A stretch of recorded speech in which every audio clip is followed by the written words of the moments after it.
بسم اللہ الرحمن الرحیم۔ آج رمضان المبارک کی 5ویں تاریخ ہے اور آج ہم قرآن مجید کی جس آیت کی تفسیر بیان کریں گے وہ سورۃ بقرہ کی آیت نمبر 208 ہے۔ اللہ تعالیٰ قرآن مجید میں ارشاد فرماتا ہے، اعوذ باللہ من الشیطان الرجیم، بسم اللہ الرحمن الرحیم، یا ایہا الذین آمنوا ادخلوا فی السلم کافہ ولا تتبعوا خطوات الشیطان انہ لکم عدو مبین۔ ترجمہ، اے ایمان والو، اسلام میں پورے داخل ہو جاؤ اور شیطان کے قدموں پر نہ چلو، بے شک وہ تمہارا کھلا دشمن ہے۔ تفسیر، ادخلوا فی السلم کافہ، اسلام میں پورے داخل ہو جاؤ کے تحت مفتی صاحب فرماتے ہیں، اس آیت کا شان نزول یہ ہے کہ اہل کتاب میں سے حضرت عبداللہ بن سلام رضی اللہ تعالیٰ عنہ اور ان کے اصحاب تاجدار رسالت صلی اللہ تعالیٰ علیہ وسلم پر ایمان لانے کے بعد شریعت موسوی کے بعض احکام پر قائم رہے، ہفتے کے دن کی تعظیم کرتے، اس روز شکار سے لازماً اجتناب جانتے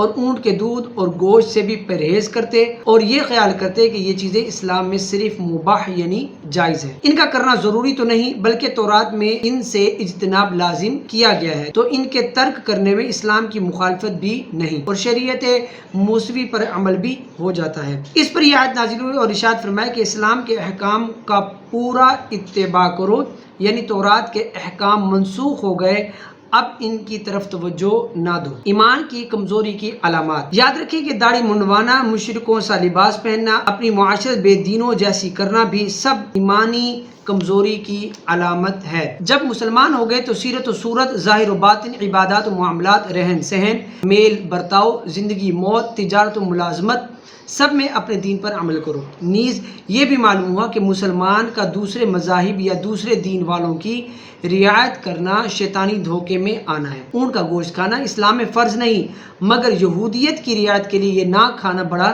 سخت جرم ہے۔ کافروں کو راضی کرنے کے لیے گائے کی قربانی بند کرنا بھی اسی میں داخل ہے۔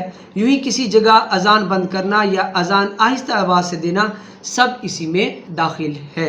یہ تھی قرآن مجید کی آیت کی تفسیر۔ اب ہم ایک فرمان مصطفیٰ صلی اللہ تعالیٰ علیہ وسلم بیان کرتے ہیں۔ حضرت سیدنا ابن عباس رضی اللہ تعالیٰ عنہما فرماتے ہیں، جب ماہ رمضان آتا تو سرکار مدینہ صلی اللہ تعالیٰ علیہ وسلم ہر قیدی کو رہا کر دیتے اور ہر سائل کو عطا فرماتے۔ حکیم الامت حضرت مفتی احمد یار خان نعیمی رحمۃ اللہ تعالیٰ علیہ اس حدیث کی شرح بیان کرتے ہوئے کہتے ہیں، حق یہ ہے کہ یہاں قیدی سے مراد وہ شخص ہے جو حق اللہ یا حق العبد یعنی بندے کے حق میں گرفتار ہو اور آزاد فرمانے سے اس کے حق ادا کر دینا یا کرا دینا مراد ہے۔